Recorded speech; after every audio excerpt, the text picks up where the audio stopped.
Hi guys, welcome to another bowling analysis video.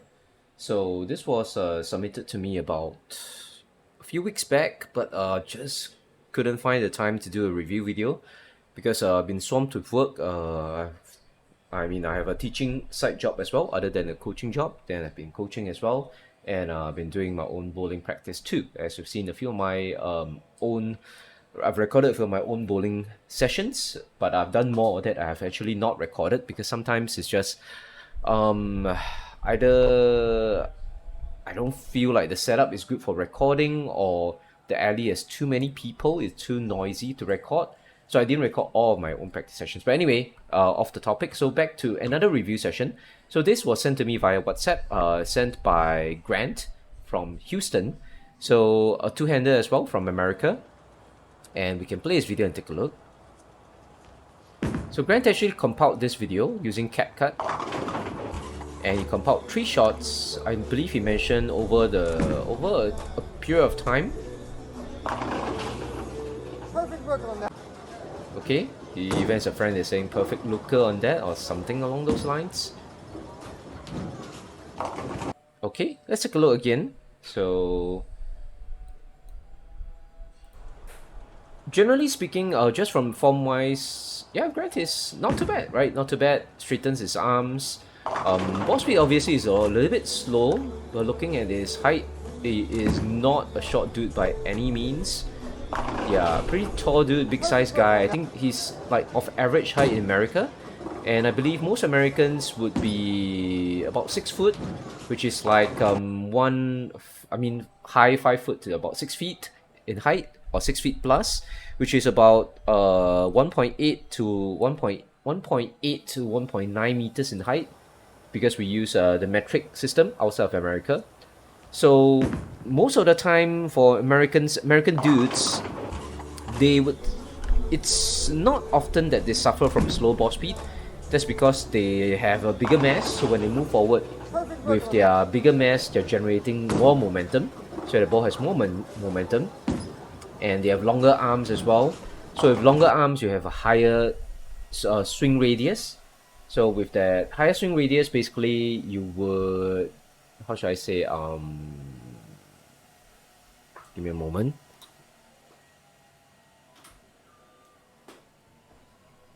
Okay, so my mom's using the hair dryer, so I don't know whether the sound will make it into the recording. But anyway, with longer arms, generally you have a larger swing radius. So with the larger swing radius, generally you won't suffer from ball speed. So this is what I mean by the larger swing radius. So now let's take a look at the video in a little bit more detail using Kinovia software. So again, shout outs to Kinovia software. It's a video analysis software you can use to analyze your own videos frame by frame. You can scroll the slider to and fro, front and back, and it gives you really good control over your video. Yes, a lot of tools such as timer tool, measuring tools, angle tools, drawing tools, and so on. And it's freeware as well, right? So shout outs to the you can just Google for Kinovia, and if you like the software, you can give them a small donation via PayPal, I believe, to support their development of their free software. Basically, it's a coaching tool, and it's really good. Okay, so we can play. Okay, so let's take a look here. So Grant does a 5-step approach, I believe. 1, 2, 3, 4, 5. Okay, 5-step approach. And you can see that Grant does a big Belmo drift, right? I call this a Belmo drift because Belmo is a guy that, he's the best bowler in the world, and his drift is really apparent, especially if you watch TV shows where they really focus on his physical game. He has this big left drift. And yeah, so Grant has this very obvious Belmo drift where he goes really far to the left here.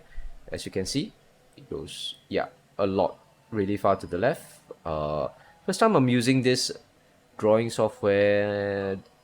How do I delete this? Is there a way to delete it? So I might not get used to it.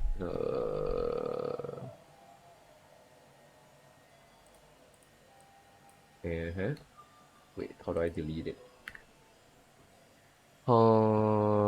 This. Okay, I can move it around. Okay, So basically I select them with this tool and delete it. Okay, that's good. So you can see that Grant has this big left foot drift. Not recommended. I mean, yeah, Belmo does it. So the argument is that if Belmo does it, why shouldn't we do it, right? So there are pros and cons of doing this. So the pros is that when you drift leftward, it's easier for you to play deep angles to send your ball out because you're creating more space for yourself by moving towards the left. What I mean by more space is this. For example, let's say Grant is standing here, right, and he wants to play this launch angle. That means he's basically lifting his ball over the left gutter. If Grant was standing like in this starting position, if you're standing here, there's kind of like no, if he was walking straight, right, let's say if he was walking straight from here to here, there's almost no way because he has to get his left feet to slide into the gutter before he can project his ball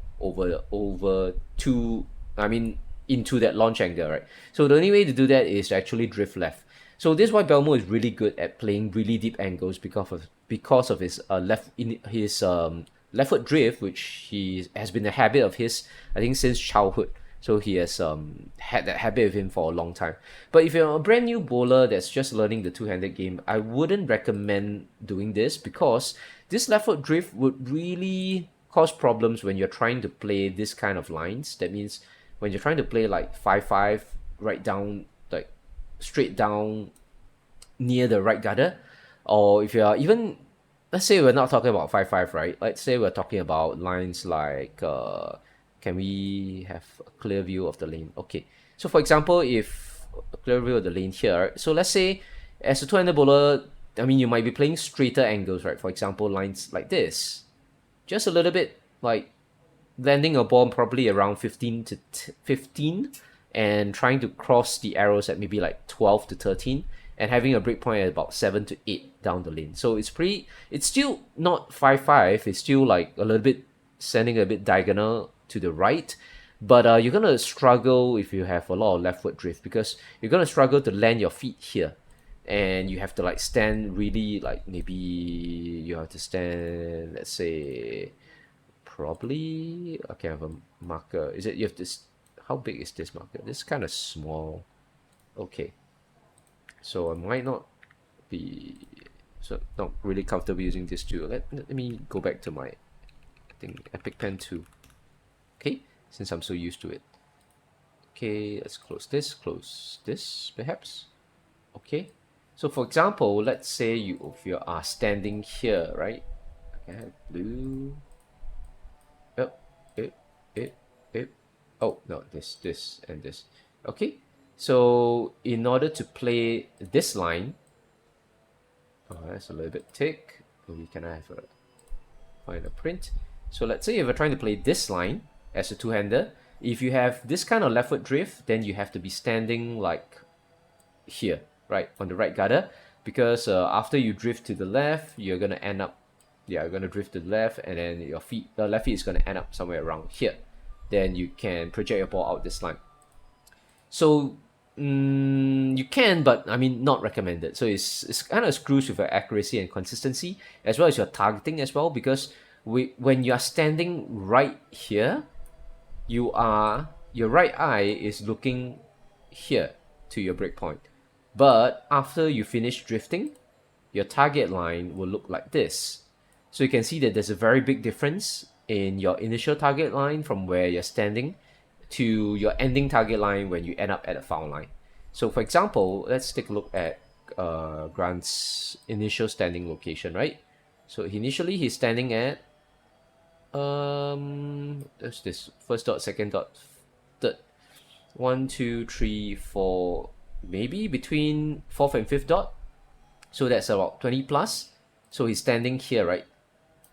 And then now, which means his target line would be somewhere like this. So he's looking at his breakpoint through this. So let's see where he ends up and what his launch angle and target line would look like after he finishes his release. So as he releases here, as he drifts left and slides in, you will see that Grant is now looking at his target from here. So there's a big difference in his initial target line from when he was standing and his ending target line when he releases his shot. So this is definitely going to cause inconsistency. Belmo is consistent because he spent like, I don't know, like 20 years trying to get that good. I mean, he was really good in his youth, so maybe he spent like good 15 years bowling that kind of style, right? And then from 15 years later, when he was a youth bowler, he won a lot of tournaments and he kept refining his game. It took him a few years sort of struggle in the PBA before he got, to winning titles. So it's going to be a lot of grinding, a lot of practice if you want to get consistent with this drift. Not that you can't get that good. Belmo is proof that you can get that good, but it's going to be a steeper learning curve for you to be consistent if you're going to keep drifting like that. So now the question is, if you're interested in removing that drift, how are we going to remove that drift as a bowler? So the key thing is visualization for me. It's always been visualization, which means if you're like Grant, you're standing here, both your feet are around here, and you're looking at your target here, I want you to keep this imaginary line in your head as you move forward through your 5-step approach and as you release the shot. So you are thinking to yourself like, okay, I have to force myself to move along this blue line and release my shot along this blue line.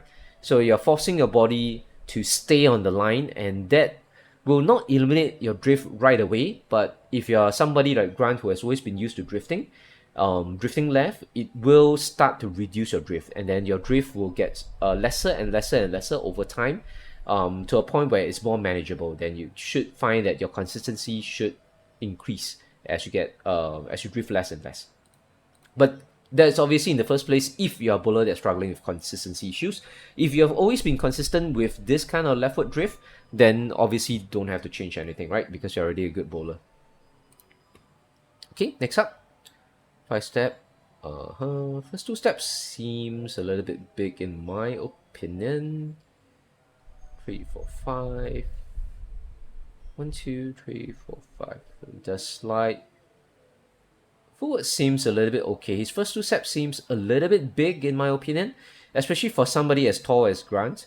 With his long legs, I would recommend for him to keep his first 2 steps a little bit smaller, so that to give him a little bit more space for his last 3 steps. Because with his long feet, if he's going to take up like all the approach with his first 2 steps, it's going to leave him with very little approach for his last 3 steps. Watch. So his first step, he's already like from the second dot going to the first dot, and with his second step, he's already like in front of the ball return, right? So just look at how much space he has left himself with for the last 3 steps. Only this space. And he started with this space, right? So he started all the way here. Then you can see that it's like he's like reducing half the space with just his first 2 steps. So I would recommend for bowlers who are struggling with the same issues, especially if you're tall and with long legs, pay attention to try and reduce the so-called the stride length of your first 2 steps. So the stride length is how far your stride goes. So you want to reduce the stride length of your first 2 steps, so to leave yourself with a bit more space for your last 3 steps, so that you can have like enough space to do the third, fourth, and especially the slide. You can see that Grant is basically short-changing his slide here, because by the time he gets into the slide, right, he only has actually he still has a decent amount of space for slide like this, but he could have my idea is that he could have more, right? If he wanted to power his slide further forward, he could have more sliding space. Okay, so that's on footwork. Other than that, what he does really well is, yes, you can see this shifting of his hips. So a lot of new two-handed bowlers actually are not used to this yet, but this movement of the hips to the right is something that a lot of experienced veteran two-handers or just two-handers who have, in general, who have bowled at least like half a year, or even longer, maybe even 2-3 years, have developed over time, which is that when their ball swings in, so when their ball swings down here, they move their hips to the left to create space for the swing to come through under the body. So this is something that Grant does well, and he probably does it subconsciously at this rate. So if you're a new two-handed bowler who's struggling to get your hips out of the way, So this movement of the hips to the left during like something like your third step, so this during his third step when his ball swings down, is pretty good. Talking about third step, let's check his timing. So he walks first 2 steps.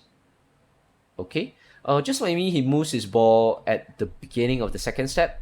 So it's a little bit of a conventional ball placement timing. Ideally, if he could delay it a little bit, like if he could start moving his ball at the end of the second step, that means he could start moving his ball after he finishes his second step around here, like start moving his ball around here, then he could create a little bit of more delayed timing for himself and might find it a little bit easier to like generate drive and power on his shot. You can see that as he goes into his slide, his backswing seems to be a little bit on the low end because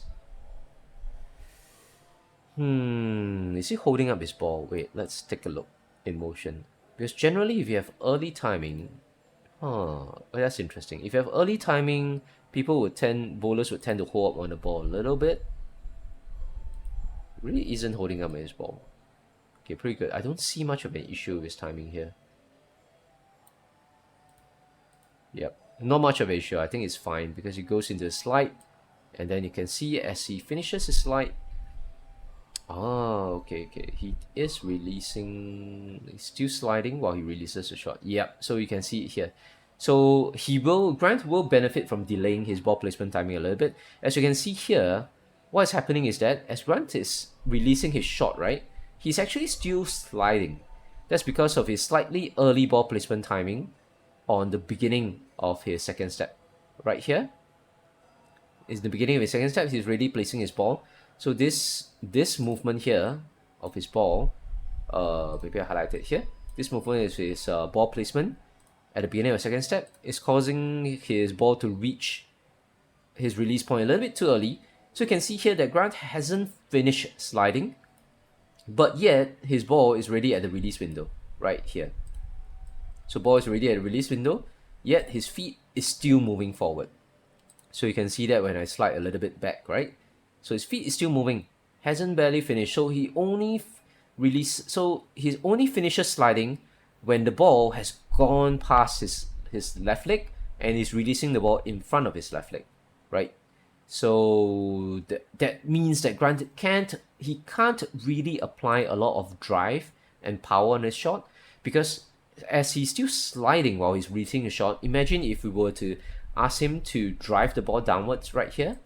So if we were to ask him to drive the ball forward, like apply strength and drive the ball forward right here, then he would probably lose a little bit of balance because his sliding feet is still moving. So if he actually uses force and drive it down while he's still moving, would that be okay? I mean, it's hard to say.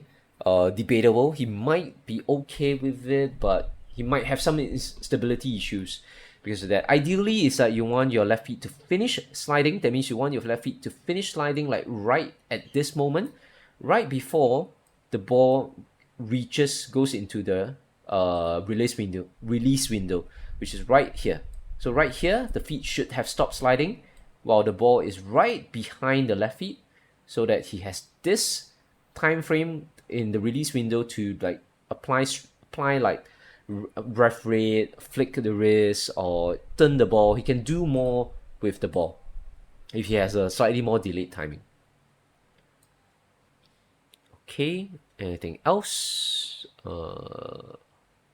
Yeah, the big thing I noticed, which I actually like replied to Grant through WhatsApp, but I kept my advice short because since it's through a messaging service, I didn't want to like spend too much time because I don't have too much time to type long messages, and he'll probably tune out as well. Is that for a big guy like him, he doesn't have a lot of drive and ball speed. Like his ball speed looks generally low. Ref rate we can't really see, but it just seems like his hands are not moving fast enough. So the number one tip I gave him through WhatsApp was that to increase his swing speed. So what I mean by swing speed is this initial movement of the ball from the moment he places his ball and swings his ball downwards, this part right here, this initial movement where he swings his ball and moves downward, I wanted him to speed it up.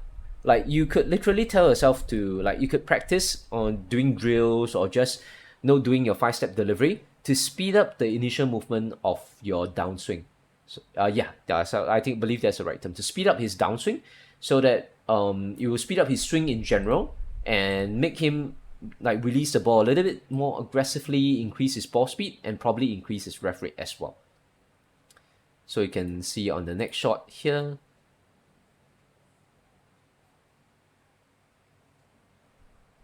Right, his swing speed is a little bit slow, right? So let's reverse it and play again. So you can see he's swinging his ball like almost gently swinging his ball. While if we were to compare with, let's say, maybe Jason Del Monte, right? Let's take a look. Jason Del Monte, fade ball. Okay. Let's see. Yep, this one, which is okay, I'm gonna silence this. So let's take a look at this clip. So this is from Storm Bowling, and actually Jason actually does a few shots. Let's see if he executes any of his shots in real time. Okay, yep, this one. So we can check his downswing here in real time. Actually, it's not that fast as well. Not that fast, but a little bit faster than Grant. So let's do a side-by-side comparison if it's possible. Right. We put this video on the side, and then maybe we put this video at the side here. Can I shift this? Okay. So let's play Jason's clip. Okay. And let's play his clip. Yeah. Can I maybe minimize my... Yeah. Okay. This might make it a bit easier here. Could I close this? Yeah. It's slightly easier. So I'm going to reverse this. Okay, so that's Grant's swing speed, right? Let's compare with Jason Belmonte's swing speed.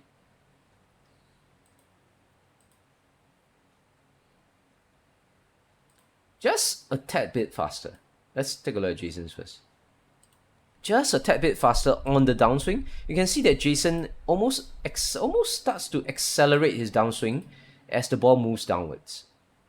So when he places, it's a bit slow, but as it moves into his backswing, you can see that his ball almost starts to accelerate into his backswing. Let's take a look again at Jason's. Swings, it kind of accelerates towards the back, and then he accelerates the ball forward. And let's look at Grant again. Okay, so you can see the obvious difference now when we have noticed that Jason's downswing almost starts to accelerate.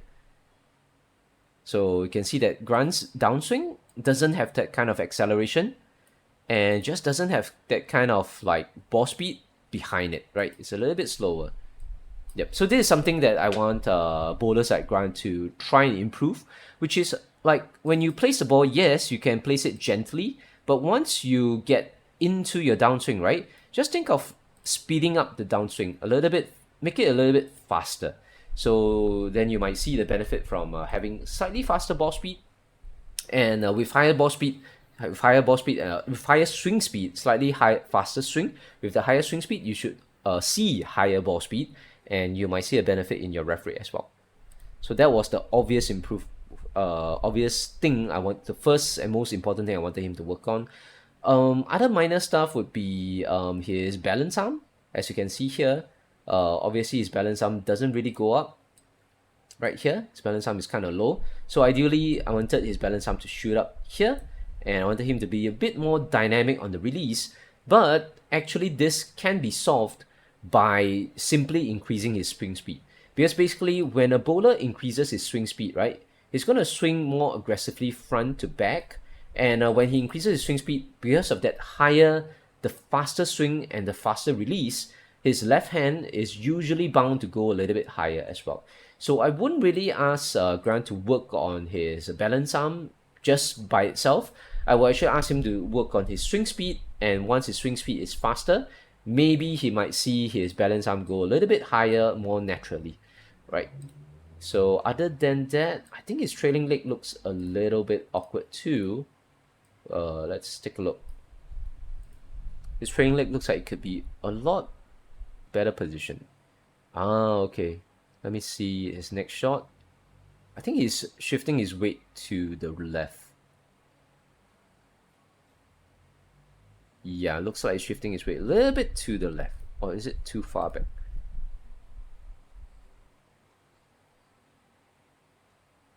Okay, this was not too bad.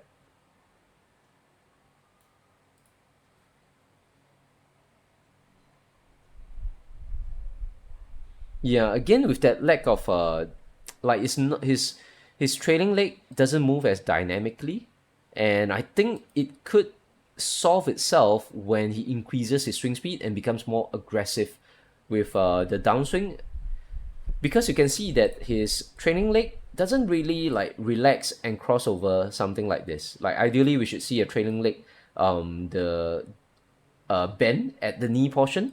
But if we look at his next shot, so this is the next one, right? Yeah, so his trailing leg kind of just straightens, keeps it straight, and he's actually resting some of his weight onto the back of the trailing leg. So ideally, I think this is bad because you are actually leaning your weight like backwards and to the left. So ideally, you want to have all your body weight centered on your sliding foot, which is the front feet, the left foot, and you don't want to have any of your weight resting on the back foot. But you can see here that the front tips of his don't have any of it resting on your right foot, or we call it the trailing leg. Because you can see that his trailing leg, right, the toes of his trailing leg is actually resting on the floor here, and he's actually straightened his knee, he's straightened his trailing leg knee. So that's actually not ideal actually. So the ideal one would be to have a little bit more flex in your trailing leg knee, and to have the legs like kind of a little bit in the air, like to have your trailing leg feet kind of in the air when you are executing your release. But as I mentioned, this can also solve itself if he has a more aggressive downswing. Like if he increases his aggression and swing speed, like right on the downswing, and from here, if he drives his ball faster from here, drives his ball faster towards the target here, be a bit more aggressive on the release, then it might all solve itself by because the rest of his body, right, will do more aggressive movements as well. Like his leg, normally the sliding leg will kick up, like it will kick up like this. His balance arm might also swing up as well if it has a bit more aggression in the swing and release, and he should get higher ball speed. Yep, so generally other than that, Grant's physical game looks pretty good. Not too many issues. Like here is actually trying to generate, he's trying to generate power here.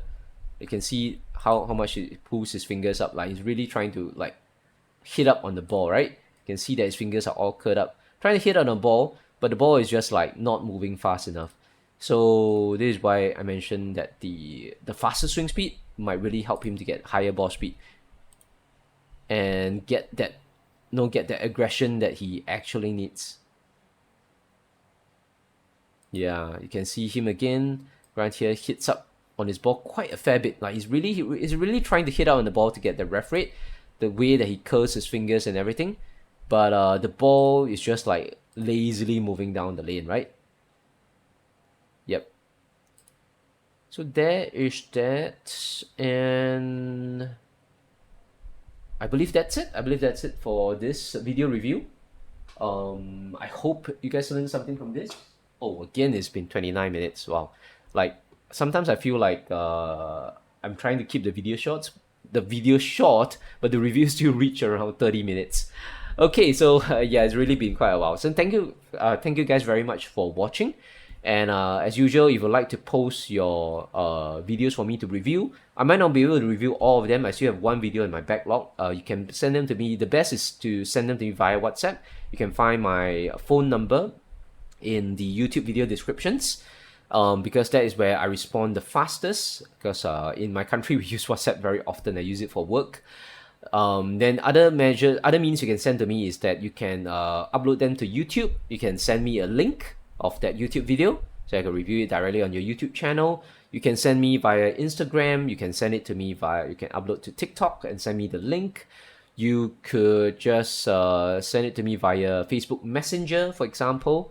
Yep, those are means that you can send videos to me. So obviously, doing a video review is free of charge as long as you allow me to but I mean, just the condition is that you need to allow me to post it on my video as content so that it's for you to see as well as for other viewers, right? For the benefit of other viewers and for the benefit of my channel as well, so that I can help out more people on my channel. If you are really interested to get one-on-one like coaching with me, because most of my one-on-one coaching is like in real life through my country in Singapore. But if you're overseas and you'd like to do some one-on-one coaching with me, I am considering doing Zoom coaching. But the condition is that you have to have like a tripod for your like mobile phone, or you can have your iPads or your like tablet device set up with a tripod, set up either behind you or like to the right of you, so that I can watch your form as you bowl, and then I can give you direct advice through Zoom. So my rates then would be about every 90 minutes I would charge about 50 USD. So we just use USD as an international, because it's international currency, right? So 50 USD for 90 minutes, and you can contact me for if you're interested in that, so that I can give you like direct advice, real advice right away, and then you can work on it. So I will always prefer to coach people live in real time if it's possible. Then yeah, so those are my means, and otherwise you can always check out the rest of my socials and clips on my YouTube channel, on my TikTok, on my Instagram, as well as what other channels I have. I have a website as well. Yeah, stuff like that. So I think that's enough shilling and shout outs from myself. And thank you very much, you guys, for watching. We'll see you guys on the next video. See ya. Goodbye.